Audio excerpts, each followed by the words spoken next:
Welcome to our second lecture of this week, this first week of February, as we will examine industrial America from the 1870s through the 1910s, the second decade of the 20th century. We will explore the factors that created industrial America, what was a tremendous transformation of American business and economic practices, as well as transportation, population, and social life as well. It really impacts American life in just about every facet during the final 3 decades of the 19th century and into the early part of the 20th century. We'll also take a look at who benefits from an industrial economy and really take a look at the social changes that spring from this new economy. So, what factors created the Industrial Revolution in America? The rise in industrialization and urbanization in America that occurred during this era. First of all, there was an abundance of raw materials and natural resources in America that after the Civil War, individuals and companies were able to take advantage of to mass produce goods and transport those goods to the market. Examples of these raw materials include cotton in textile manufacturing, which was big in the South and in mill towns throughout the Northeast, minerals such as iron, and energy sources such as coal. A variety of technological advancements makes all of this economic growth possible during this era. You need more than just raw materials and natural resources to sustain the tremendous amount of growth that occurs during this time period. So there are many technological advancements that impact every step of the process of getting goods to consumers and in increasing sales and bringing in larger revenue and turning a profit. For example, electricity is a very notable example of a technological innovation that impacts American business and also begins to impact the daily life of America. Thomas Edison invents the incandescent light in the 1880s. George Westinghouse follows by harnessing the potential of electric light a few years later, and the result is that cities now are able to be lit up through electric light as opposed to kerosene and gas-powered lights which they had been before, and it also enables corporations to build factories across the country, and they don't just have to rely on areas where there is a natural resource available. They can move around because they have a new source of energy that can power these factories, and so they can expand. It also impacts the social lives of Americans during this era. One particular example resulting from this technological advancement involves women and the social life of women. They're able to go out in the evenings on dates and also just various other social occasions. That was something that was not exactly socially acceptable before widespread electric light being available in the streets. And that's something that changes, and it changes the daily life of a significant portion of American citizens. It also continues to impact Americans as the 1890s arrive and into the 20th century. There's a famous electrical display at the Columbian Exposition in Chicago in 1893, which basically was the World's Fair at the time, a major event that attracted not only American citizens from across the country, but global tourists traveling to Chicago to see this grand exposition in the city. And there was part of it, as you can see in the photo on the upper left-hand corner. This is what it looked like in the sort of electric light portion of the Columbian Exposition, all lit up in the evening. It's quite a tremendous, breathtaking display during that time period. Technological enhancements also allow businesses to thrive in cities beyond the Northeast Corridor. For much of the first couple of centuries of America, really especially from the late 17th century through the 18th century, the big businesses in America that existed in, or I should say, the centers of commerce in America that existed during this time period were the major cities in the Northeastern Corridor: Boston, New York City, Philadelphia in particular. And now, because of the railroad construction and the transportation growth, there is industrial growth and population growth across the Middle West and even out west, as we discussed at length last week in our exploration of the American West and westward expansion. And one of the cities that emerges during this time period is Chicago itself. Chicago was not a very large city in the first half of the 19th century, but becomes a major city in the final 3 decades of the 19th century, growing in population, growing in business and industry, becoming the transportation hub of the Midwest. And that will continue for much of the 20th century. And as we know now, Chicago is one of the largest cities and metropolitan regions in America today.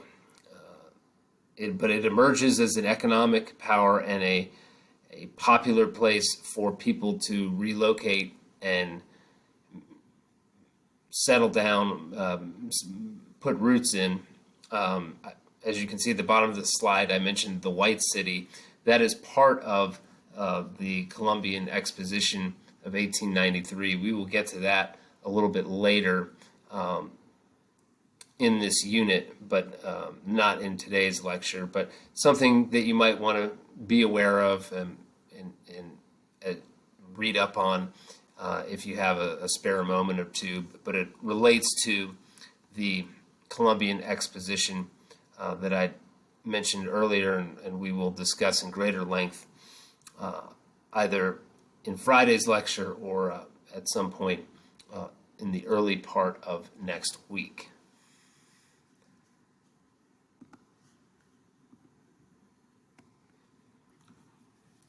One of the other major technological advancements during this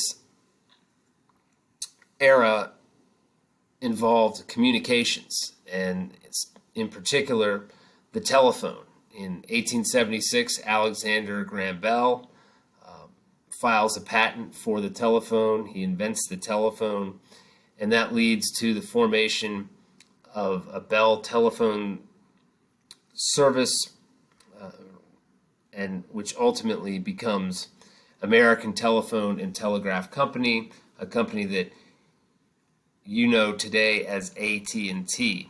Alexander Graham Bell founded AT&T through the invention of the telephone, and that makes it significantly easier for individuals and businesses to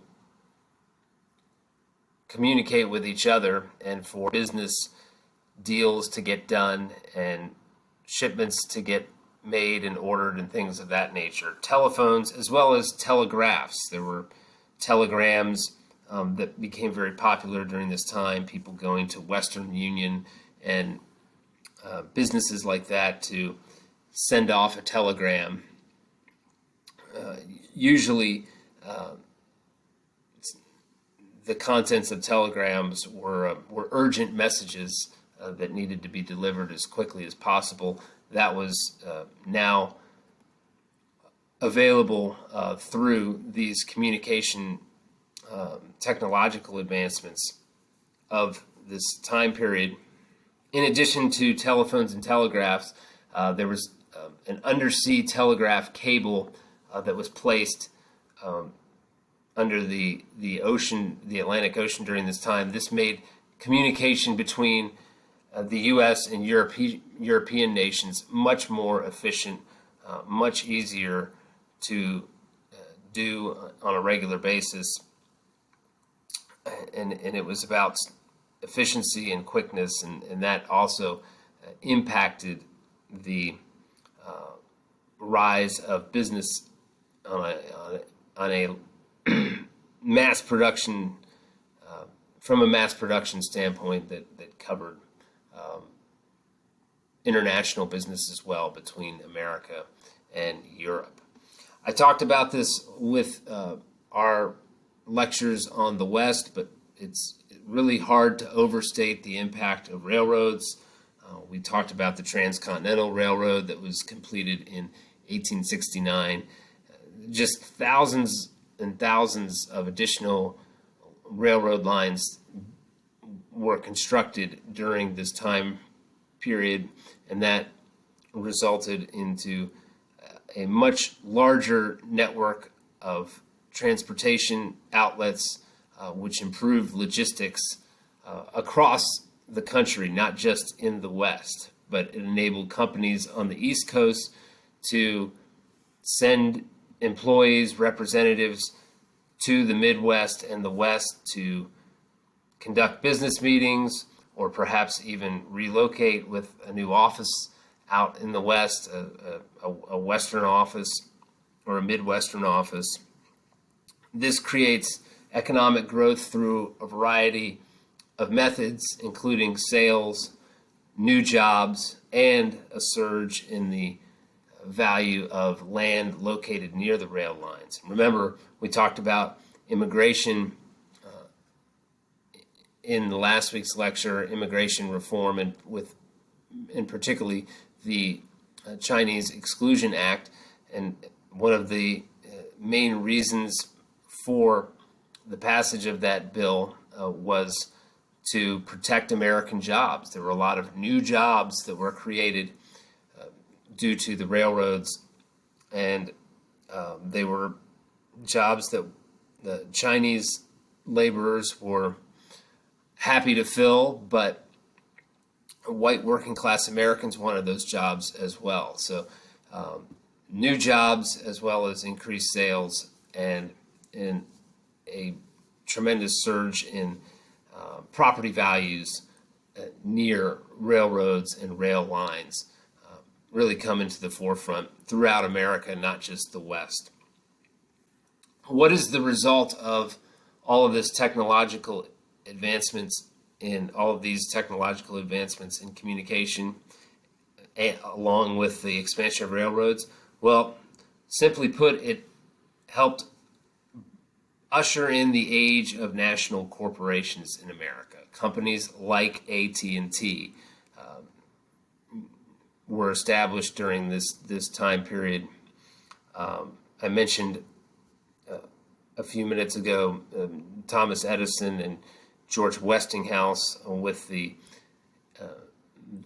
creation of the invention and the perfection, I should say, of the electric light. And Westinghouse creates his own company through that, and Edison's company eventually becomes General Electric, two major companies throughout the 20th century and even today.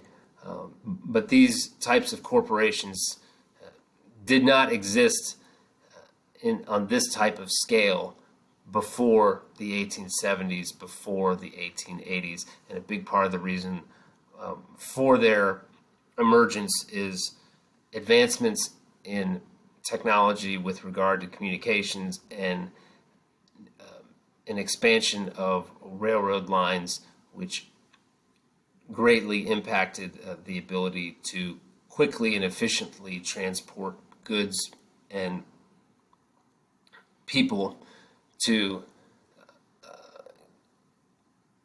allow businesses to thrive during this time period.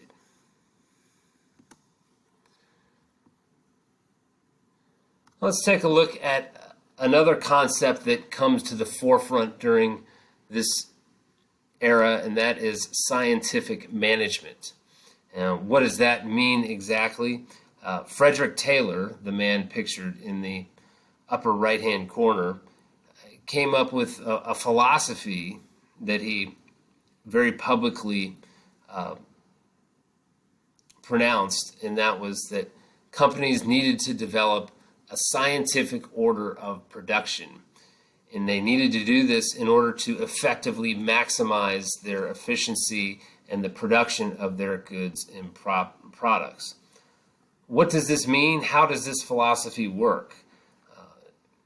Well, Taylor laid it out in very specific detail, and it goes as follows. Instead of working on large individual projects such as building a machine, laborers for corporations would receive specific smaller tasks to perform, and this resulted in a subdivision of labor, and it allowed for these products to be completed much quicker and more efficiently. These laborers were overseen by trained experts who became managers, and that resulted in a new way of conducting business on a large scale. And that's really one of the things I want to emphasize about this era of industrialization, is that products are being made at a much larger scale and moved at a much quicker pace than ever before. And that brings in much more revenue as consumers can purchase these goods quicker and in larger quantities than ever before. And so that is Taylor's philosophy, is that by subdividing the labor, it sort of creates a precursor to the assembly line. Henry Ford, the founder of Ford Motor Company, is credited with creating the assembly line that where workers focus on an individual task within the larger job of building an automobile from scratch. And although Ford perfected that, there were elements of that that were already at play within the manufacturing sector of America in the 1870s and 1880s. And that's basically what Taylor is extolling when he's talking about this philosophy. He's a champion of this ideal, this opportunity for companies to really take full advantage and increase revenues by making things quicker and more efficiently. The end result, beyond higher revenue coming into these companies, is that it creates a hierarchy of control within the companies in which laborers become de-skilled. In other words, skilled labor becomes less valuable, I should say, and the rank and file laborers are more or less viewed as interchangeable by the companies that employ them. So they have little power, they don't make much money, they work in very demanding conditions, both physically and mentally, and managers are the ones that gain the influence during this time period within the companies and also gain higher salaries.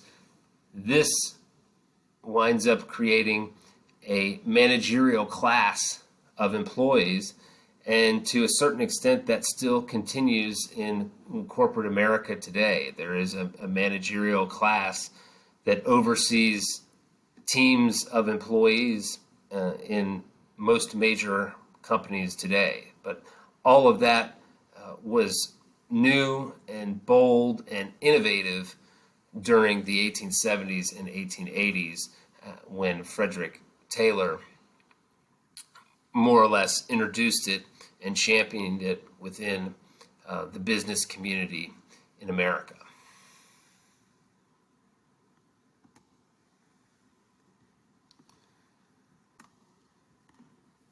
So I mentioned that one of the things that we're going to explore in this unit is who benefits from the industrial economy, who benefits from all of this tremendous growth. Well, one group of folks that do benefit, very small and exclusive group, is a group of individuals who become captains of industry during this time, nicknamed the robber barons. They were men who were innovative and competitive entrepreneurs who were seeking to dominate their respective industries and exploit any and every advantage that they had at their disposal. And I want to start discussing the robber barons with perhaps the most prominent of them all, John D. Rockefeller. John D. Rockefeller, who is pictured in the bottom right-hand corner below, is America's first major oil baron. He incorporated what was known as Standard Oil Company in 1870 out of Cleveland, Ohio, where he was raised. And through the shipments for his oil company, he used the railroads quite frequently to ship his product. Through his oil company shipments and the subsequent creation of another company under the same umbrella, known as the South Improvement Company, Rockefeller was able to gain significant influence with the railroad companies themselves. The South Improvement Company was the marketing agent for Standard Oil's shipments. And because Rockefeller basically provided so much business to the railroad companies through the transportation of his product, they were perfectly willing to provide him with valuable information that he would use against his competitors.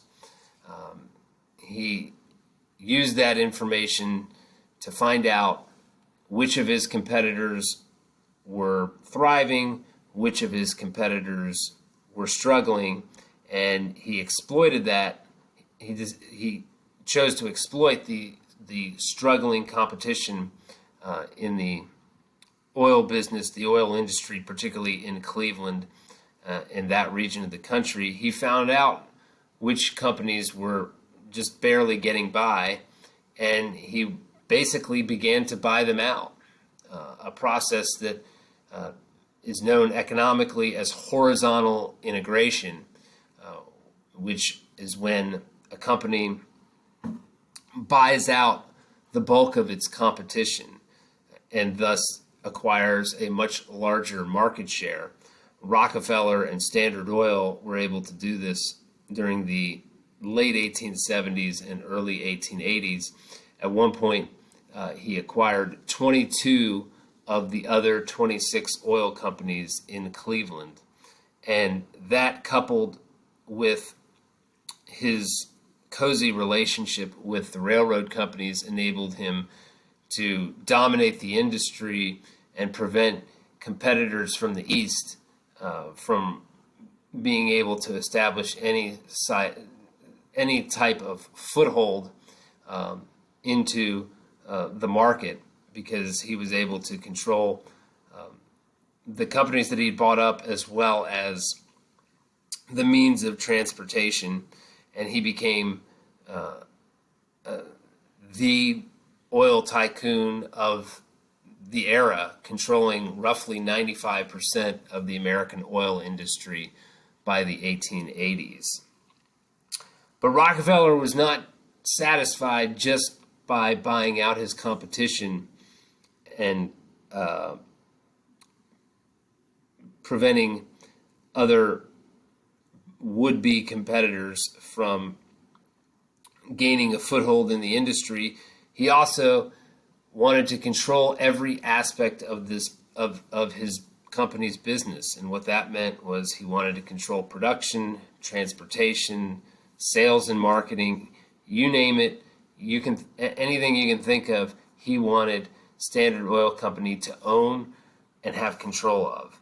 So he wanted them to be able to build their own oil barrels to ship the oil in, for example, as opposed to buying barrels from another company, a middleman, if you will. That's what Rockefeller was seeking with his vertical integration to control every means of the business. And that enabled Rockefeller to crush the remaining competitors that were left, because he more or less controlled every aspect of the business. He didn't have to pay third-party companies to provide him with materials or infrastructure or logistical help. He was able to just take care of all of that in-house. And like I said, he had a transportation network through the railroads, and this basically allowed Standard Oil to become the leading oil company in America at the time. I mentioned how much of the oil industry that Rockefeller controlled. This makes him the wealthiest man in America at the time. And at the peak of his personal wealth, Rockefeller's fortune was estimated at $900 million. Now, $900 million in the early 1900s, late 1890s and early 1900s. I mean, it's a tremendous amount of money, obviously, even today. But back then, it was more money than anybody could fathom in America. And if you adjust it to inflation, that is worth over $400 billion, $400 billion with a B, in 2019 U.S. dollars. That makes Rockefeller, for his day, wealthier than any of the current American billionaire tycoons that you can think of. Jeff Bezos, Bill Gates, they're all wealthy beyond their wildest dreams, but Rockefeller had even greater purchasing power back then. We'll talk much more about Rockefeller in the next week or two as we look into the Progressive era and the Teddy Roosevelt presidency, because that's going to have a major impact on all the robber barons, but Rockefeller and Standard Oil in particular will be one of the major companies impacted during that time frame. So there's much more on John Rockefeller to discuss in the coming weeks, as well as more with Chicago and the Columbian Exposition that I mentioned, as well as some of the other really significant labor movements that are taking place in Chicago during the latter part of the 19th century. We will get to that in Friday's lecture. We'll also take a look, we'll pick up back with the robber barons and take a look at some of the other notable and influential robber barons beyond just John D. Rockefeller, men like Andrew Carnegie and J.P. Morgan, I should say, and kind of look at them as a group. But I wanted to focus on Rockefeller as we begin this unit on industrial America. So that is going to conclude today's lecture. Don't forget the practice assignment, the primary source analysis dress rehearsal, if you will, that I posted on Blackboard yesterday and sent an email notifying all of you that it was posted and what the specifics are, what I'm looking for, if you will, with that assignment. Again, it's optional. It gives you an opportunity to submit an assessment for me to then read and give you feedback. It will not be graded. You do not have to do this, but it is something that certainly I think should benefit you as you prepare the real thing, the primary source analysis assignment, which will likely be posted on Blackboard sometime in the middle or end of next week, sometime roughly a week from today, or perhaps Thursday of next week. So I just wanted to kind of keep you informed about that as we move forward, and we will go much more in depth on the robber barons on Friday, as well as take a look at some of the other major developments during this age of industrial America, particularly a little bit more on the social changes that result from during this era, as well as some of the labor strife that occurs during this era as well. So much more to discuss. Today's just an introduction, and we will discuss it all in the coming days, beginning with Friday's lecture. Until then, have a great rest of the week, and I will talk to you again on Friday.